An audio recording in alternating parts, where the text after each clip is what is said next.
Welcome to HortTube. My name is Jim Putnam. This is the December garden checklist video. I've done one of these each month of the year, and this is the last one for 2020. I may update them next year a little bit, just add things that I had forgotten, and so there may be an updated January one, an updated February one, so on and so forth. But of course, you come around to December and you think these videos would, have almost nothing in them, but there's almost always something that can be done in the garden, and things, especially this time of year, that may help you out, going into the spring. I'm in Zone 7B in Raleigh, North Carolina. The ground really doesn't freeze where I'm at, and so definitely through the winter, I'm going to continue to plant hardy trees and shrubs. And by hardy, I mean not marginal. I wouldn't plant anything, in December that is just barely hardy here. So anything that's hardy, at least a zone more than my area, I'm definitely putting in the ground, and that's going to be perennials, shrubs, trees, vines, pretty much anything. It's a good time of year to consider bare root trees if you want to get bare root fruit trees and bare root fruit plants. They're available online this time of year. And again, as long as the ground is workable, I'm going for it, and you'll see me on my channel continue to plant in this new landscape project I have going on throughout the winter. So this past week I have been putting bulbs in the ground in my area, and I'm in the process of putting those videos up now. That's going to be all my spring flowering bulbs. I'm actually in Zone 7B where I'm at. I have to cold treat my tulips, and so it'll probably be toward the end of December before I pull those out of the refrigerator and actually put those in the ground. But all the other bulbs I'm getting in the ground as fast as possible. Probably some pretty good deals out there on plants just kind of across the board. As the garden centers, I'll flip over to Christmas entirely. There's probably good discounts to be had, and there's probably still some spring flowering bulbs that have been discounted as well. You just want to kind of check them and make sure they don't have soft spots in them. And as long as they're fairly firm, go for it. And I've got a whole playlist on my channel called Bulbs, where I show different, how to plant virtually every spring flowering bulb that's hardy in my area for sure. So if you have plants that you're thinking about transplanting, definitely December, January, February, these are going to be the best months for that. Once things are completely dormant, it's been a little warm in my area, and I still have, things haven't totally taken their winter color on yet, and so things aren't quite dormant.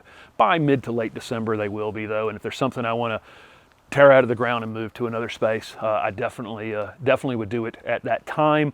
I said in last month's video, you can actually go around on your shrubs and cut the roots and then leave them in place, and then come back and move them in 4 or 5 or 6 weeks. And that gives them a period of time to acclimate to having a smaller root system before they're moved, if you want to do that. If not, by the time they're dormant, it's just no big deal, really. Move them, water them in well, and mulch them well. They do have less roots on them to support the top of the plant. Although they're not actively growing, it still is important to make sure we water them. Here in the southeast where I'm at, we can have color throughout the winter, and I'm sure there's still pansies available and violas available, perhaps dianthus and snapdragons and some things that can bloom through the winter in your winter landscape.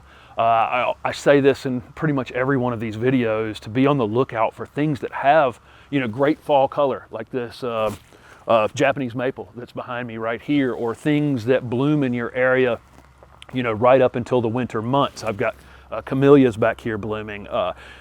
In Zone 7B where I'm at, the roses tend to come back around this time of year, and I've got roses back here with color on them. And again, so there's a possibility of having, color right up until it gets really, really cold this time of year. Before I move on to the next topic, I have a couple other thoughts on things to plant this time of year. One is thinking about the birds in the winter time. So things like winterberry hollies are a possibility. Going around and seeing the things that have berries on them and the birds are still interested in, adding those things to the landscape to help them out through the winter. And also, if you're a person who decorates at Christmas time, looking for conifers and berrying plants like hollies and just evergreen things, maybe a magnolia, some of those things that you could add to your landscape that would allow you to use them as decorations during the winter months, and you won't have to pay for them. So moving on to the vegetable garden, I have broccoli and Brussels sprouts and collards and lettuce and lots of fall and winter crops, but I need to start thinking about how I'm going to protect them when it actually gets really cold.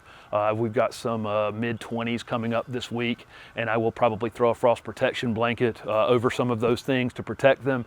Another option is to use leaves. If you have leaves that have fallen in your yard, you can use those to protect collards and those things on the really cold nights. At some point, it's going to get cold enough where those things are going to be done. But I can extend this season, with a piece of plastic over my little hoop house over here, or a frost protection blanket on nights where it's, I would say in the upper 20s, I'm going to use a frost protection blanket. If it's down in the low 20s or maybe teens, I'm probably going to throw a piece of plastic over the entire house and put my frost protection blanket directly on them as well. I put up a video the other day with Bree Arthur. She was teaching us how to winter seed these spring flowering annuals like poppies and larkspur and bachelor buttons and several other things. If you want to go back and watch that video, it is time to put out those seeds right now. So I talked about extending my fall vegetable harvest by protecting those plants as long as possible, but there does come a point, especially with broccoli, where you need to go ahead and cut it. And my more tender leaf lettuce, I need to go ahead and harvest all of it. Anything in the low 20s, those things are not going to respond well to that.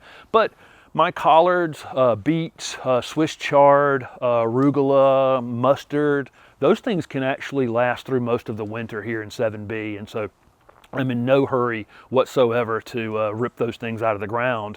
And so what I'll do is protect them on the absolute coldest nights, but for the most part they're fine. Of course, all this talk about winter protecting them and harvesting them as soon as possible doesn't necessarily apply in zone 8 and 9, and some of you can actually continue to plant some of these things right through the winter, especially the most cold hardy things like I mentioned in that list. Things like collards and Swiss chard and beets and those kinds of things will continue to grow for you right through the winter. The one other maintenance thing I got to do over here for sure is I've got a lot of weeds that have germinated in my vegetable garden. I got to go through there today and get those out. I just use a shuffle hoe and get in between the plants and cut them off. The chickweed and the henbit just really take off this time of year. If you're done with your vegetable garden, I would definitely cover that space with, you can use leaves or mulch or compost or whatever you want to cover it with, just to put some sort of barrier down so the weeds don't absolutely take it over between now and the time that you're working on your spring garden.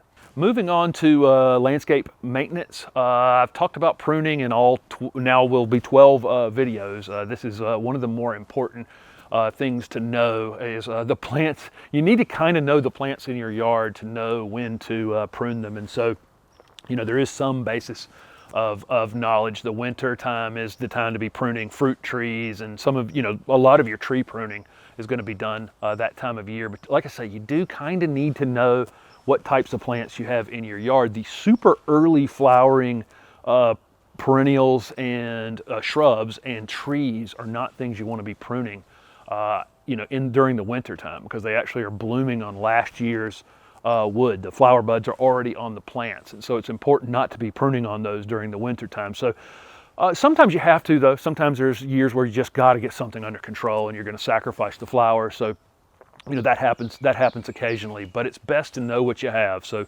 taking a piece off a plant and taking it into a garden center, or IDing it somehow. There's plant ID apps that you can get for your phone now, and you can maybe possibly identify it and make sure that you're pruning it at the appropriate time of the year. But this is the time of year a lot of pruning is done. I just want to make sure that I'm not, telling you go out and prune all your stuff, because if you do, you're going to lose lots of flowers for the early spring. So if you're still planting like I am, you may still need to be doing some ongoing watering. I'll check, especially newly planted things that go in the ground. Here in the southeast, it rains enough during the winter that I have to do very little watering, but make sure you don't let things get dry in the winter time. If any kind of, especially if you're thinking about something like a container plant. If a container plant dries out and then you have cold wind coming across the top of it, it has no access to water whatsoever, and your plants can desiccate and have problems that way. So container plants, it's especially important to continue to check all winter long. If you have things you are leaving in containers outside, And then it's more about the newly planted things or things you planted in the fall that you need to be checking on. Well-established things should be fine through the winter. So as lots of the plants go dormant in December, the deer and rabbits and other grazing mammals have less and less to choose from, and your ornamental plants, even the ones up close to your house, become more and more appealing to them. So you may want to have some sort of repellent on hand, especially during the winter time. I've been using this liquid fence deer and rabbit repellent. Works great. I've just been about once a week hitting my pansies in the yard to keep the rabbits off of them. If you're in zone 7 or colder and you're interested in overwintering some of those marginal summer bulbs, now is the time to get those out of the ground before it gets really, really cold, if you haven't already. And those things are going to be like cannas and dahlias and calla lilies and elephant ears and caladiums. Those things can be dug up and stored for the winter time.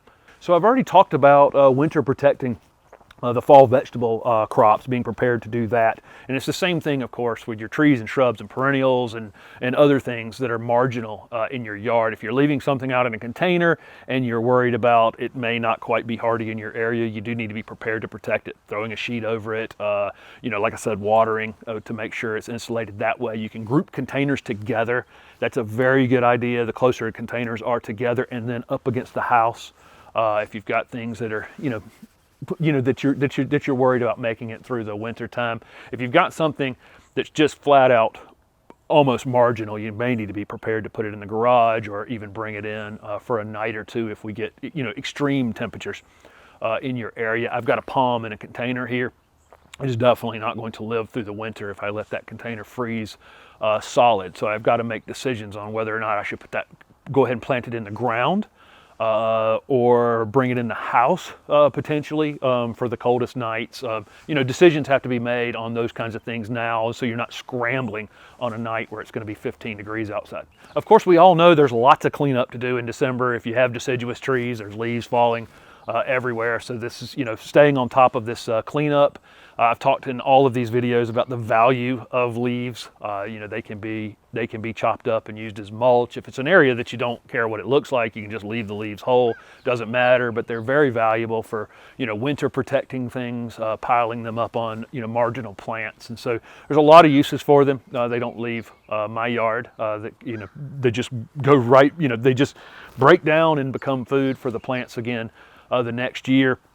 Other cleanup considerations, you've got chickweed and henbit, like I said, in the vegetable garden. Well, it's coming up all over the place, and so, controlling those weeds before they get out of control in the spring is a good idea. I've got an oak back here. It's not on my property, but the ivy has just completely taken it over. I've cut it off one time, but I need to get in there and do it again. So this is a good time of year to do that when you don't have to worry as much. Maybe if you have snakes in your area or ticks or whatever, it may be it's a better time of year. And then also battling non-native invasive plants. If you've got things that have come up, in your property or adjoining property that you're trying to get under control, this is a good time of year to be working on that as well. So 2 other thoughts on the leaves. Number one, obviously they're filling up your gutters as they're falling off the trees, and it's much easier to get them out of the gutters. You can use a blower really while they're loose and fluffy. By the time they break down and become matted down in the gutter, they're a pain to get out. So I like to stay on top of that. And of course, getting them off the lawn as quick as possible, either with a blower or with a rake, and just keep the lawn clean, because very quickly those leaves can mat down and cause some significant damage in your turf. So every year when we bring our houseplants inside, which I'm assuming most of you have done at this point if you put them out on porches and things during the summer, as very quickly we can see insect problems. So keep an eye on those things before they get out of control. Be prepared to spray them with insecticidal soap or something like that to be prepared to combat them. If you have brought your houseplants in and you haven't fertilized them, you can use a half-rate fertilizer, whatever houseplant fertilizer you want to use. But generally speaking, we'll use like a half-rate this time of year. Of course, December, January, February are going to be great months to consider cleaning out a shed. Reorganizing it, getting your tools in good shape, getting your tools sharpened, and here in the, where the ground doesn't freeze. If you follow my channel, I'm going to be doing lots of hardscape projects during the winter time. So, any kind of sidewalks, retaining walls, steps, fencing, all of those kinds of things that, it's cold outside, but the ground's still workable here, so I can work on those projects. And then, of course, hardscape repairs. If you've got a wall that's damaged, or things that need to be replaced, the winter is a great time of year to be working on those projects. Talked about earlier in the video actually adding things to your landscape, which will allow you to take cuttings for the winter time for your winter decorations. We're always trying to bring the garden kind of inside to us in the dead of the winter. And of course, I think you'll probably be able to still find paper whites and amaryllis bulbs and be able to enjoy some flowering things, during the month of December and January, maybe even discounted by mid-December if anybody still has them in stock. So just a few more thoughts before I wrap this video up. Don't forget to disconnect your hoses from the house, get the water out of those, get them stored. If you've got in-ground irrigation or drip irrigation, make sure you're trying to get as much water out of them as possible. If you have a backflow preventer, make sure you've removed that, and just be prepared for frozen pipes. Also, be prepared to give the birds that are in your yard some non-frozen water when you can. You can pour some hot water or warm water into your bird bath occasionally for them. Also, introducing other ways to feed them during the winter, like suet is a good idea. If you're backing way up to talking about plants, if you have coneflowers and black-eyed Susans and you still have those flower stalks on them, just leave them, because the birds do enjoy those during the winter time. Once they clean the seeds off of them, you can cut them back at that point. And then I've talked about in every one of these videos planning for next year, and we're kind of recording your your successes and failures, writing down, some things that you'd like to do for next year.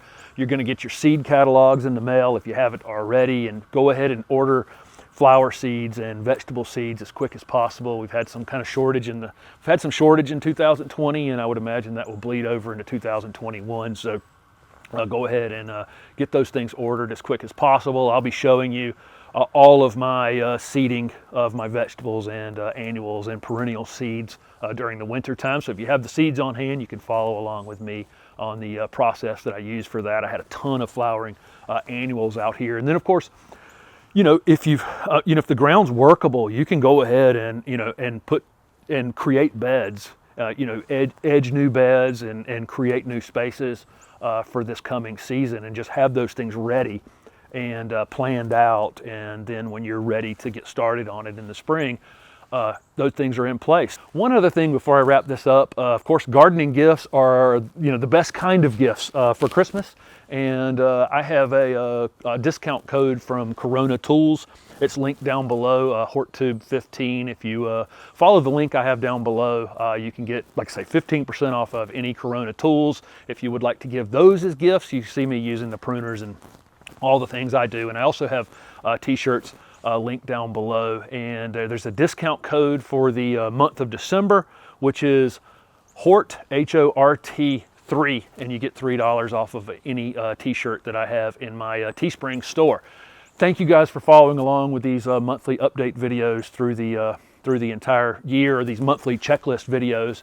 And January's is already there, but like I say, I may go back around and update it and try to improve these during the year next year.